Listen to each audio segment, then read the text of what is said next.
Matapos ang isang nakakatensyong komprontasyon sa pagitan ni na Amaya at Cynthia sa loob ng pribadong silid, isang hindi inaasahan at nakakapanghilakbot na kaganapan ang nangyari.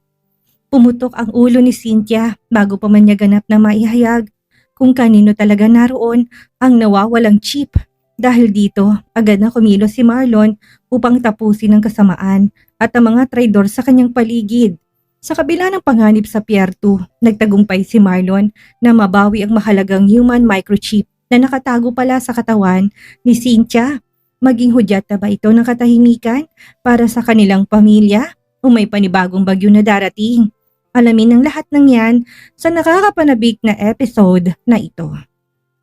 Princess Amaya, hindi mo ba kami papakilala sa asawa mo? Talagang mapalad ka sa kanya. Siya ang CEO ng MW Bank Corporation at napakalaki ng kanyang kayamanan. Kahit napagsamahin mo kabuang nitong halaga ng lahat ng mayayamang tao sa Wales, hindi pa rin to sapat kung ihahambing sa kayamanan ng iyong asawa. Well, 30 times of billions ang pera niya. Nakakabaliw talaga. Kung ibibigay mo lang ang numero at susumahin mo, walang katapusang mga zero mo. Literal na golden zillionaire siya. Halos luluwang mga mata ng isa habang binibida ang yaman ni Marlon. Psst! Shut up! Princess Amaya's husband might hear you. He doesn't want to announce who she is. Bulong ng isang kasamahan nilang babae. Ngumiti lang si Cynthia dahil sa naging takbo ng pag-uusap ng mga kasamahan niya sa mesa. Pakiramdam niya bumalik ang eagerness niya sa sarili na muling mabawi si Marlon kay Amaya. Natikman niya ng karangyaan ng sobra-sobra nung siya pa si Trisha sa buhay ni Marlon. Ngunit sinira ni Amaya nang bumalik ito. Naikuyom niyang kamao at nagpalingalinga sa paligid. Hinanap ng kanyang mga mata si Amaya, ngunit hindi niya ito nakita. Baka nga si Marlon lang talaga ang pumunta dahil mag-isa lang siyang nakaupo sa sulok habang umiinom ng wine. Tumayo siya at saglit na nagpaalam sa mga rich ladies na kasama niya. Wait, I'm just going to see my husband, she said smiling. Well, wait, we're going with you.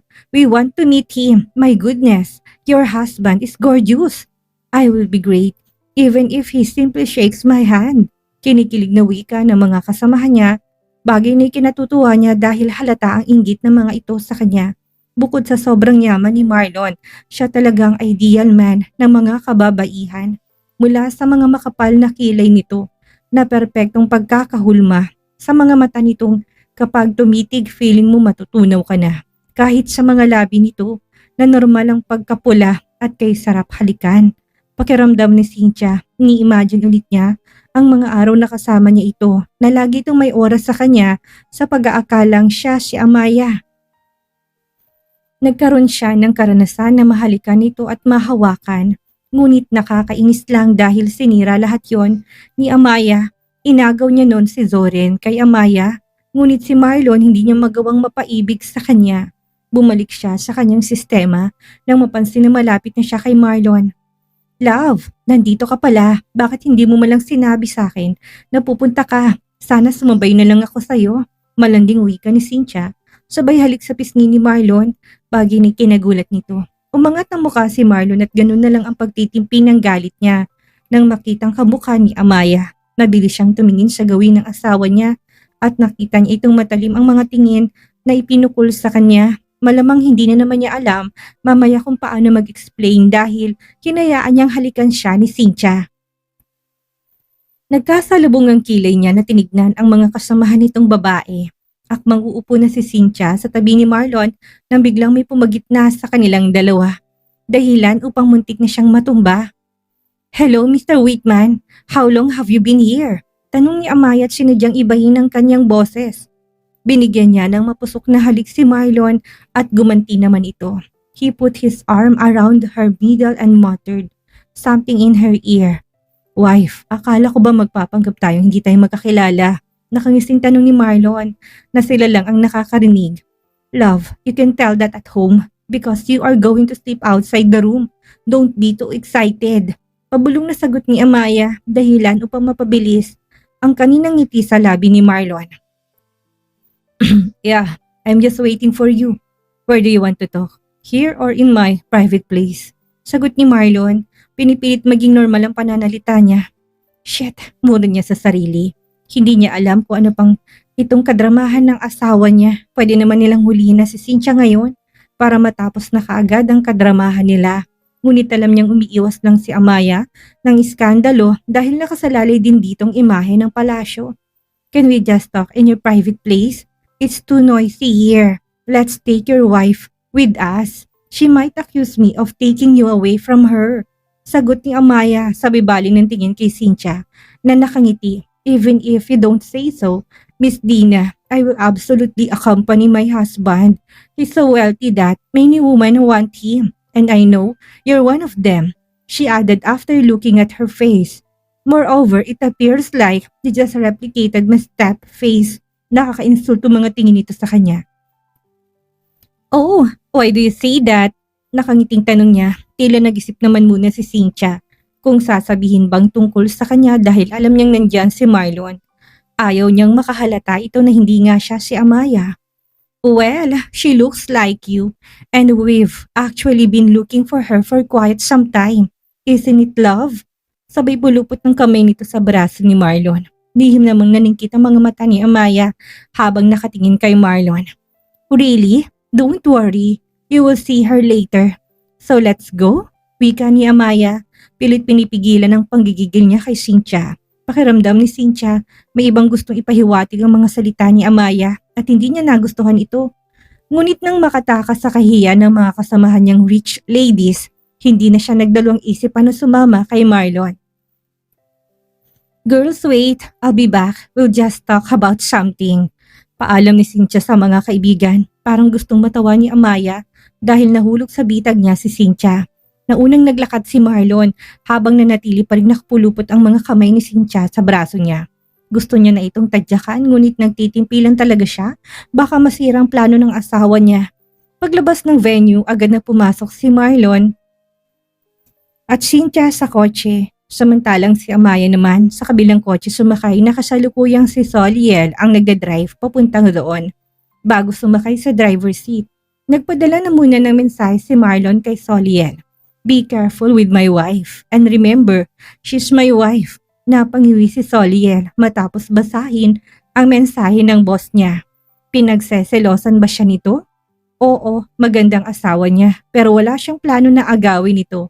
Takot lang niya, hindi na lang niya ito pinansin. Yes, master, reply na lang niya bago pumasok din sa kotse at sinundan ang kotse ng boss niya. Pumasok sila sa loob ng hotel at walang kaalam-alam si Cynthia. Sa pinaplano ng mag-asawa, patuloy siyang nakapulupot sa mga bisig ni Marlon hanggang sa pumasok sila sa loob ng pribadong silid. Wait, love, akala ko ba mag-uusap lang kayo ni Miss Dina? Bakit kumuha ka pa ng private room? Nagtataka si Cynthia. Yeah, kaya lang, mas gusto ko ng privacy. Baka maraming Dragon Knights na nag-aabang sa paligid. Hindi ba sinabi ko na sa'yo kanina, nakita sila ng mga tauhan ko na pagala-gala sa labas ng palasyo. Gusto lang kitang protektahan. Nilambing siya ni Marlon upang lalo tong hindi magduda. Nakaramdam ng kaba si Cynthia nang marinig ang sinabi ni Marlon. Alam na pala ng mga ito na nandito sa Wales ang Dragon Knights. Love, baka masyadong private ang pag-uusapan niyo ni Miss Dina. Pwede na rin sa labas lang ako. Nagmamadali na pinihit niya ang doorknob upang lumabas sana. Ngunit si Amaya na akala niya si Miss Dina ang kanyang nabungaran na nakaharang sa labas ng pintuan. Oh, saan ka pupunta, Princess Amaya? Hindi ka ba natatakot na agawin kong asawa mo? Nangaasar na tanong ni Amaya kay Cynthia. No, okay lang. May tiwala naman ako sa asawa ko eh. Isa pa, kahit na ilang babae pang maghubad sa kanyang harapan, hindi niya ako papalitan. Sagot ni Cynthia. Pilit na tinatakpan ng kabang nararamdaman. Kinuha niyang cellphone niya upang mag-send ng message sa mga Dragon Knights kung saan ang location niya. Ilang sandali pa, nag-reply ito sa kanya. Nandito ako sa iyong harapan. Umangat siya ng mukha at nagtaka ng tinignan ng kamukha niya habang nakangiti sa kanya. Bumaba ang kanyang tingin sa hawak nitong cellphone na alam niyang pagmamayari ng Dragon Knights. Paanong hindi niya alam kung paano napunta sa babaeng kamukha niya ang cellphone ng Dragon Knights. Ngayon niya lang napagtanto na ito pala ang nag-reply sa kanya hanggang sa pumasok ang isang bagay sa isipan niya. Tangina, mura niya sabay kalmot sa mukha ni Amaya at tinanggal niya ang fake mask na suot nito. Amaya? Hirap na tawag ni Cynthia sa pangalan ni Amaya. Kamusta ka na, sister? Nanguuyam na tanong ni Amaya. Akmang tatakbo na si Cynthia nang mabilis siyang tinadyakan ni Amaya. Papasok sa loob ng silid at mabilis na nilak ang pinto. Aawat pa sana si Marlon dahil natatakot siya baka mapanong mga kambal niya dahil sa ginagawa ng asawa niya. Ngunit agad siyang pinigilan ni Amaya. Hindi pa man nakatayo si Cynthia mula sa pagkatilapon sa sahig. Ngunit agad nang hinila ni Amaya ang maraming buhok nito at diretsong tinungo ang banyo. Love, kailangan pa bang sa loob ng banyo? Baka madulas ka dyan. Nag-aalalang wika ni Marlon. Okay lang sana kung hindi buntis ang asawa niya. Hahayaan na lang ito kung paano makipag-away kay Cynthia, ngunit wala itong planong makinig sa kanya. Tila galit na galit ito ngayon. Amaya, stop it, you slut! Hindi na naituloy ni Cynthia ang sasabihin nang biglang inilublob ni Amaya ang mukha nito sa loob ng bathtub. Kapusin ni nga ito na hinatak ni Amaya ang ulo niya mula sa tubig. Amaya, please! Umiiyak na pagmamakaawa ni Cynthia. Marami siyang nainom na tubig at halos nahirapang huminga habang hinahabol ang kanyang pag-ubo. Warm up pa lang yan, Cynthia. Ngayon sabihin mo sa akin kung nasaan ang chip. Nanggigigil na tanong ni Amaya. Alam mo nang mangyayari sa akin kung sasagutin ko tanong mong yan, Amaya. Kaya I'm sorry. Parang baliw na tawa nito kahit na nanghihina na. Ngunit nanggigil na inuulit ni Amaya ang paglubog ng mukha nito sa tubig. Ngunit tayo pa rin itong magsalita. Ayaw mo magsalita ha? Binalingan niya si Marlon na kanina pa hindi may pintang mukha sa sobrang pag-aalala sa kanya. Love, ikuha mo ko ng mainit na tubig. Mabilis namang kinuha ni Marlon ang heater at nag-init ng tubig. Mabilis lang naman dahil electric heater naman ito. Hindi nagtagal lumapit ito sa kanya. Nakaramdam naman ng takot si Cynthia nang makitang kumukulong tubig kaya kagad siyang nagsalita. Ano gagawin mo? Simple lang. Sisirain ko yung pagbumukha ko na ginamit mo ng ilang taon. Sabay kuha sa heater sa kamay ni Marlon at binuhos yun sa mukha ni Cynthia. Sumisigaw sa sobrang init si Cynthia. Halos hindi na siya makakita dahil nasunog ng kumukulong tubig ang mukha niya. Huwag mo nang hintayin na dagdagan ko pa yan. Saan ang human microchips? Napasigaw na si Amaya sa pagpipigil ng galit niya. Nakay! Hindi natapos si Cynthia ang kanyang pag-amin dahil bigla na lang pumutok ang ulo nito katulad sa mga nangyayari sa Dragon Knights kapag aamin ng mga to. Shit! Mura ni Marlon at mabilis na binuhat si Amaya palabas ng banyo. Natulala kasi ito habang nakatingin sa sumabog na utak ni Cynthia. Hindi siguro nito ine-expect na ganun ang mangyayari. Mabilis siyang kumuha ng basang face towel at pinahid yun sa lahat ng dugo na kumalat sa katawan at mukha ng asawa niya. Kinuha niya ang cellphone sa bulsa at tinawagan si Soliel. Kayo nang bahala na linisin ang kalat sa loob. Matapos sabihin yun, agad niya nang kinargang asawang palabas ng silid na yon. Hanggang ngayon, tulala pa rin ito habang tahimik na umiiyak. Shh! Love, tama na yan. Mahanap din natin ang microchip. Pinahid niya mga luha nito at nagpatuloy sa paglalakad sa hallway palabas ng hotel. Kumapit si Amaya sa batok ni Marlon at itinagong mukha sa leg nito habang karga siya papuntang parking lot. Marlon, ano nangyari kay Amaya? Nag-aalala na tanong ni Doña Elizabeth nang makita si Marlon na nagmamadaling umakyat ng hagdan habang karga si Amaya. Nakita kasi nito na maraming talsik ng dugo ang damit ni Amaya kaya akala nito may masamang nangyari na sa anak niya. Pumunta lang ang mga to sa anniversary gala at ngayong umuwi ang anak niya na ganito ng itsura. Binalingan ni Marlon si Doña Elizabeth. Wag po kayo mag-alala ma'am, walang nangyaring masama kay Amaya. Saka na ho kami magpapaliwanag. Dadalhin ko na lang muna siya sa silid namin upang makapagpahinga. Saad ni Marlon saka idinagdag. Si Caleb po. Kanina pa natulog, katabi ng lolo niya. Alam mo naman ang anak mong yan, masyadong spoiled sa lolo niya. Sagot ni Doña Elizabeth. Ganun po ba? Sige ho, dadalhin ko na muna si Amaya sa itaas. Paalam ni Marlon. Pagpasok sa kanilang silid, pinaupo muna niyang asawa sa couch at pinainom ng maligamgam na tubig. Kumusta ng pakiramdam mo? Hinawakan niyang kamay nito at pinisil upang iparamdam na nandyan lang siya. Okay na ako, love. Sorry pinag-alala kita. Hindi ko lang kasi alam kung kailan matatapos ang problema natin. Kailangang mahanap natin ang chip ngayon. Umiiyak pa rin na wika ni Amaya. Umupo siya at binuhat si Amaya upang paupuin sa kandungan niya. Kinulong niya ito sa mga bisig niya at dinantay ang kanyang baba sa balikat nito. Love, huwag kang mag-alala. Hindi magtatagal. Mahanap din natin ang chip, sagot niya. Tumayo siya habang buhat si Amaya tinungong banyo. Sabay silang naglublob sa maligamgam na tubig sa loob ng bathtub. Hindi nagtagal, lumabas sila ng banyo. Nagmamasid lang siya sa asawa niya. Parang tulala pa rin ito habang nagbibihis. Talagang naapektuhan ito sa mga nangyari kanina. Nilapitan niya ito at niyakap mula sa likuran. I love you. Ingatan mo sarili mo. Makakaapekto yan sa baby natin kapag hinayaan mo sarili mo na magpadala sa iyong emosyon. Promise, gagawin kong lahat. Maibalik lang ang chip. Pinaharap niya ito sa kanya at buong pagmamahal na hinalikan sa labi. Napapikit si Amaya ng maramdaman ang nakakapasong halik ni Marlon sa kanyang labi. Para sa kanya, ang mga halik nito ay parang magic wand na kayang pawiin ang anumang pagkabalisang nararamdaman niya ngayon. Nakapikit siya sa leeg ni Marlon. Nang maramdaman niyang binuhat siya nito at hinihiga sa kama, muli niya itong hinalikan at ang pagtugon ni Amaya ay mas lalong naging dahilan para mas maging mapusok ang mga halik ni Marlon. Para sa kanya, there's no greater comfort than being unable to escape his embrace. Sa bawat haplos ng mga palad nito sa kanyang balat ay para siyang walang katumbas na gintong pinagmamalaki niya sa takot na mawala. Napaungil siya na maramdaman niyang pagpasok ni Marlon sa loob niya. Niyakap siya nito at marahang pinwesto. Tinitigan siya ng masama sa kanyang mga mata at sinabing, I love you. I love you too. Naramdaman to ni Marlon kaya tinakpan niya muli ang labi ni Amaya. Kinihiga siya ni Marlon sa tabi niya at muling hinila paharap sa kanyang mga bisig para si isang malalim na yakap. Love, tawag niya. Sagot niya habang nakayuko para bigyan siya ng halik sa noo. Gusto ko lang magpasalamat. Out of all the women in the world, you choose to love me and make me feel this way.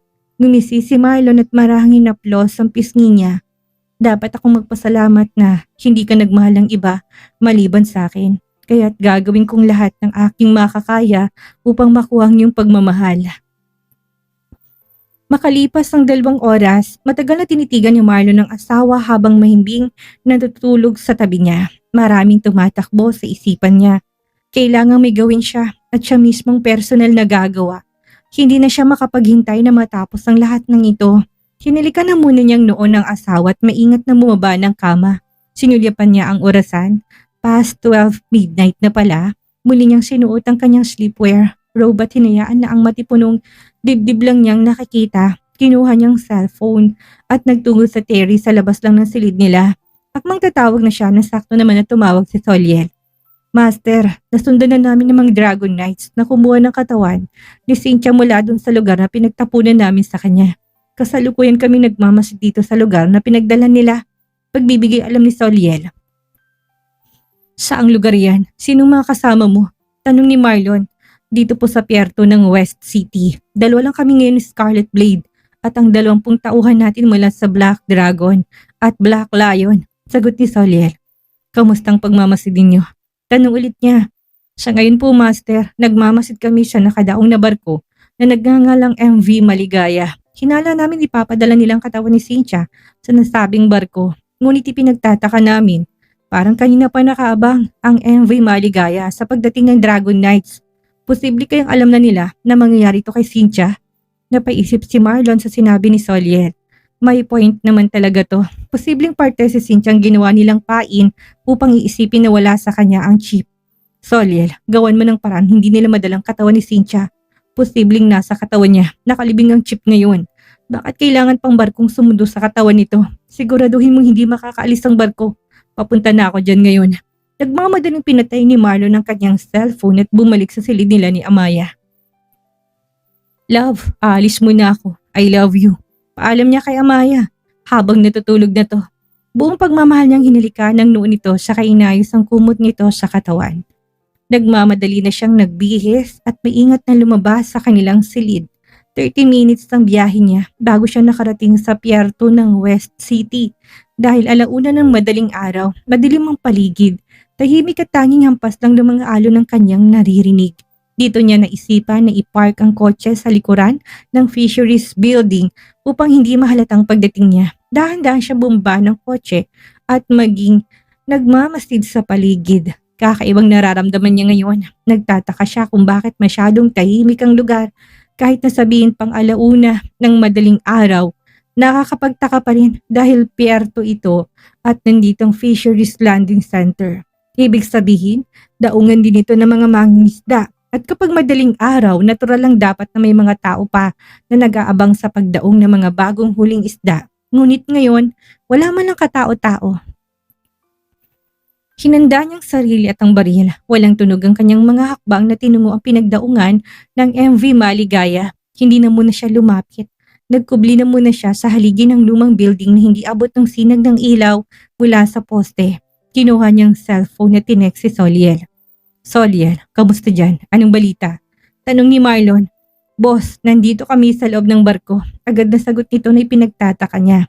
Lahat ng mga tauhan niya, never pang tumawag sa kanya ng boss kung hindi master. Nagdikit ang dalawang kilay niya na sinakyan ng mensahe. Anong nangyayari dyan sa loob? Tanong niya. Hinahanap namin ang katawan ni Cynthia. Agad nitong sagot. Mas lalong nagtaka si Marlon. Paanong nakapasok ang mga to sa loob ng barko ng gano'n lang kadali?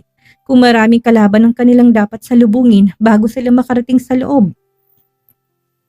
Naisipan ni Marlon na tawagan ng telepono upang makumpirma kung si Soliel nga ka-text niya. Alam niyang may hindi tamang nangyayari at yun ang kanyang aalamin. Samantalang sa loob ng barko, matalim na nakatingin si Soliel kay Bloodclaw at sa kasama nitong Dragon Knights. Napagalaman niya mula kay Scarlet Blade na si Bloodclaw ay tauhan ni Hollow Flash, isa sa leader ng kanilang master sa Black Dragon. Kaya galit na galit si Scarlet Blade kanina dahil natuklasan niyang si Bloodclaw pala ang traitor sa kanilang grupo kaya laging nanganganib ang buhay at pamilya ng master nila. Kung tutuusin, kaya nilang patumbahin ng mga to kanina. Sa katunayan, halos kaunti na lang sa mga tong natira dahil naubos na nilang patumbahin ng iba ngunit hindi nila inasahan. Nagagamitan sila ng taser gun ng mga to, isang electromagnetic device na kapag kinoryente ang iyong katawan, agad kang makakaramdam ng pamamanhid at pansamantalang pagkaparalisa ng iyong mga kalamnan, puso at utak kung hindi mo ito makakakayanan. Tangina, bakit boss ang tawag mo sa kanya? Magdududa yun. Alam mo naman na master ang tawag ng lahat sa kanya. Naiinis sa tanong ni Bloodclaw sa kasama niyang Dragon Knights. Ngayon lang nito nabasang text message na pinadala ng kasama niya kay Marlon. Hindi mo naman kasi sinabi na master palang tawag niyo sa kanya. Nasend ko na. Ano pa bang magagawa natin? Pabalang din ito na sagot sa kanya. Tangina mo ka. Kung alam mo lang kung paano lumaban si Master Black Phantom, magdududa yun na hindi ang tangang itong katext niya. Sabay sipa niya kay Soliel, dahilan upang mapangiwi ito sa sakit ng matamaan. Ha? Dapat mo pa naisip niyan, Bloodclaw. Punyeta ka, kapag nalaman ni Master tong ginawa mo, lulud talaga ako sa kanya at makikiusap na akong papatay sa'yo. At paghihiwa-hiwalayin ko, yung katawan mong gago ka. Nanghinang wika ni Scarlet Blade. Pilit pinapalakas ang boses niya. Kasalukuyang nakatali ang kanilang kamay at paa ng kadena sa loob ng barko. Ramdam pa rin niyang pamamanhid ng kanyang katawan at wala siyang lakas upang makatayo igalaw man lang ang kamay at paa. Ulul, bago mangyari yun, papatayin muna kita. Lagi na lang kasi kayong bida sa mga mata ni Master. Ngayon, papatunayan ko sa kanya na mas malakas ako kaysa sa inyo. Naturingan pa naman kayong mga malulupit niyang leader. Ano, saan na kayo ngayon? Umagalpak ng tawa si Bloodclaw habang nakatingin sa dalawa at sa mga tauhan nitong bihag na nila ngayon. Agad na nagkatinginan si Bloodclaw at ang kasamahan niyang Dragon Knights nang makitang si Marlon ang tumatawag. Napatingin sila kay Soliel at binigay ang cellphone dito. Hoy, sagutin mo. Magpanggap kang nagmamanman dito sa loob ng barko. Utos sa kanya ng Dragon Knights. Nagpakawala na nakaka-insultong ngiti si Soliel habang nakatingin sa cellphone niya bago lumipat ang kanyang tingin sa dalawa. Bakit ko naman gagawin yun? Hindi ako tanga. Sigaw niya dito. Malakas siya kaya unti-unti niya nang iniipon ang resistensya niya upang matulungan niyang kanyang master sa pakikipaglaban kapag dumating nito mamaya. Alam niyang ililigtas sila ng kanilang master. Subok niya ng talino nito at kahit kailan hindi pa niya nakitang natalo to sa kahit na anong laban. Sa ngayon kailangan na muna niyang mag-ipon ng lakas. Medyo paralisado pa ang kaliwang parte ng kamay niya, ngunit unti-unti niya na itong naigagalaw. Ah! Parang papatay siya ng tao ng malakas sa sinipa ni Bloodclaw. Ang sugat niya sa tiyan na nahiwa ng konting knife kanina mula sa dragon knives na nakalaban niya. Sagutin mo! Sigaw nito ulit sa kanya. Nagtagis ang kanyang mga bagang na hinablot ang kanyang telepono at nilapat yun sa kanyang tenga. Hello, Soliel. Anong nangyayari? Narinig niyang tanong ng kanyang boss. Gofta, Di Fama, Natewara, Dragon Knights, Picororo, Ray Bloodclaw, Timbo Jimny, Inigato, Kere, Kasati. Sagot niya kay Marlon sa Oromo language at agad naman nitong naintindihan dahil yun ang language na ginagamit ng Black Lion sa loob ng gubat nung panahon na hindi pa civilized ang mga ito. Ang ibig sabihin ng sinabi niya, Master patawad, nahuli kami ng mga Dragon Knights at naging tauhan na si Bloodclaw. Isa siyang traitor sa grupo. Haka, Kuni, Ega. Sagot rin ni Marlon dahil alam niyang naka-loudspeaker ang telepono. Ibig sabihin ng sagot niya, hintayin niya ang hostisya ko. Nakakuyom ang kanyang kamao habang nanilisik ang mga mata na nakatingin sa barko na paunti-unting umuusad. Dahil sa narinig, hinablot ni Bloodclaw ang telepono mula sa kamay ni Soliel at muling tinadyakan nito. Tangina, anong sinabi mo sa kanya? Galit niyang tanong dito na ginantihan lang ng gwapong ngiti ni Soliel. Titiisin na muna niyang pananakit ng mga ito hanggang sa dumating ang master nila. Sumagot ka! Galit na sigaw ni Bloodclaw at muling tinusok ng hunting knife ang sugat ni Soliel kaya mas lalong lumaking hiwa nito. Tanging Dragon Knights at Bloodclaw lang ang naintindihan niya sa sinabi nito kaya alam niyang nagsumbong si Soliel. Ah! Pigil hiningang sigaw ni Soliel ngunit pilit pa rin siyang ngumisi sa harap ni Bloodclaw. Tangina ka! Pweh! He cursed and spat on Bloodclaw's cheek. Dahil sa laway ni Soliel na tumama sa pisngi ni Bloodclaw, namumula to sa galit na kinuwang taser gun at akmang kukoryentehin na naman siya na si Soliel nang bigla siyang natigilan dahil sa biglang pagtalsik ng dugo sa mukha niya nang dumaan siya sa harapan ng kasama niyang Dragon Knights. Binalingan niya ito at ganoon na lang ang pamumutla ng kanyang mukha nang makitang butas sa noo nito dahil sa bala. Nagpalingalinga siya sa paligid upang alamin kung saan ang galing ang bala. Ganoon na lang ang pagkasindak niya nang makitang kanyang master na nasa tabi niya na. Nanilisik ang mga mata nito, waring lulunukin siya ng buhay. Sisigaw sana siya upang humingi ng tulong sa mga kasamahan niya sa loob ng barko na kasalukuyan naglalaro ng chess ngayon sa kabilang cabin. Ngunit hindi niya magawa dahil sa madilim na aura ng master niya. Master, umiiyak at nautal niyang wika. You have no right to call me that. Galit na wika ni Marlon at malangkas na hinampas ng baril ang ulo nito, dahilan upang matumba ito sa sahig. Mabilis nang tinanggalan ng tali ang dalawa niyang tauhan sa pamamagitan ng pagbaril sa mga kadena nito. Hindi na alarm ang ibang mga Dragon Knights dahil isang silencer ang gamit niya. Muli niyang binalingan si Bloodclaw at pinaulanan sana ng bala, ngunit agad siyang kinalabit ni Scarlet Blade. Master, pwede bang ibalato mo na lang sa amin ang pagpatay sa kanya? Nanggigigil na kasi ako sa kanya kanina pa eh. Sad ni Scarlet Blade habang pinipilit ang sarili na makatayo, nanghihina pa rin ito ngayon. Nakaramdam siya ng awa sa dalawa kaya pinayagan niya mga ito na humatol. Nasa ng bangkay ni Cynthia? Tanong niya sa dalawa. Nasa loob ng cabin, number 04 master. Doon namin siya nakitang dinala ng mga to kanina. Sagot ni Soliel. Bilisan niyo na yung paghatol sa kanya at sumunod kayo sa akin. Utos ni Marlon na tinalikuran ng mga to. Mabilis muna nilang pinakawalan ang kanilang mga tauhan at pinauna ng bumaba ng barko. Hinawakan ni Scarlet Blade ang baril. Shit, mura niya na mabitawan niyang baril dahilan upang humagalpak ng tawa si Soliel. Hindi pa rin kasi normal ang kamay ni Scarlet Blade. Parang wala pa rin itong buto at hindi man lang kayang dalhin ang bigat ng baril. Buisit, tumawa ka pa. Buti ang katawan mo parang pinaglis sa tanso. Kasi kahit butas na yung tiyan mo, malakas ka pa rin. Reklamo nito kay Soliel. Kasalanan ko ba kung hinubog kami ni Master na maging katulad ng sa kanya? Hindi lang butas ng tiyan ang naranasan ko sa gubat.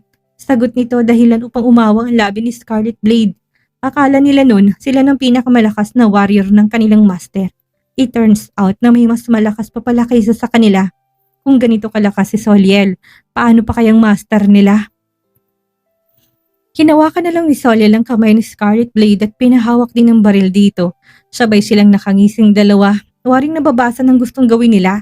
Ilang sandali pa, Inulan ng balang mga katawan ni Bloodclaw dahilan upang umalertong buong Dragon Knight sa loob ng barko.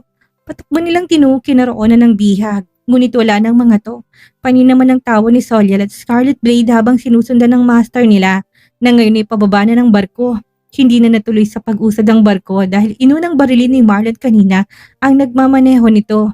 Mabilis silang nakababang lahat kasamang mga tauhan nilang Dragon Knights. Paglingon nila nakita nilang mga ton tumatakbo at tumahabol sa kanila. Ngunit agad nila itong hinagisa ng bomba dahilan upang sumabog din ang malaking bomba na itinanim nila kanina sa loob ng barko. Master, akala ko po ba kukunin yung katawan ni Cynthia? Tanong ni Soliel. Nagtataka siya bakit walang katawan ni Cynthia. Hindi ko kailangan ng katawan niya. Ito ang kailangan ko. Sabay tingin sa maliit na chip na dinukot niya kanina sa tiyan ni Cynthia. Tamang hula niya. Naka-implant ang human microchip sa loob ng tiyan nito dahil nakita niyang merong bakas ng operasyon ang tiyan ni Cynthia. Nakangiting nilagay niya ito sa maliit na plastic at ipinasok sa loob ng kanyang bulsa. Sumilay ang ngiti sa labi niya. Sigurado na ang reward niya mamaya mula sa kanyang asawa dahil sa dala niyang sorpresa. Naku, talagang nakakalulang naging reaksyon at tensyon mula sa trahedya ni Cynthia hanggang sa buwis-buhay na pagsalakay ni Marlon sa barko. Walang itapon na tagpo. Pero tandaan natin, hindi kailanman magtatagumpay ang pagtatraidor. Kahit na gaano kalalim ang iyong lihim at plano, palaging mananaig ang katotohanan, katapatan at ang pagmamahal na handang ipaglaban ng pamilya. Magdadala na kaya ng kapayapaan ang nakuhang microchip sa buhay ni Amay at Marlon. Hanggang dito na muna ang ating kwentuhan. Mag-iingat tayong lahat at kita-kits uli sa susunod na kabanata.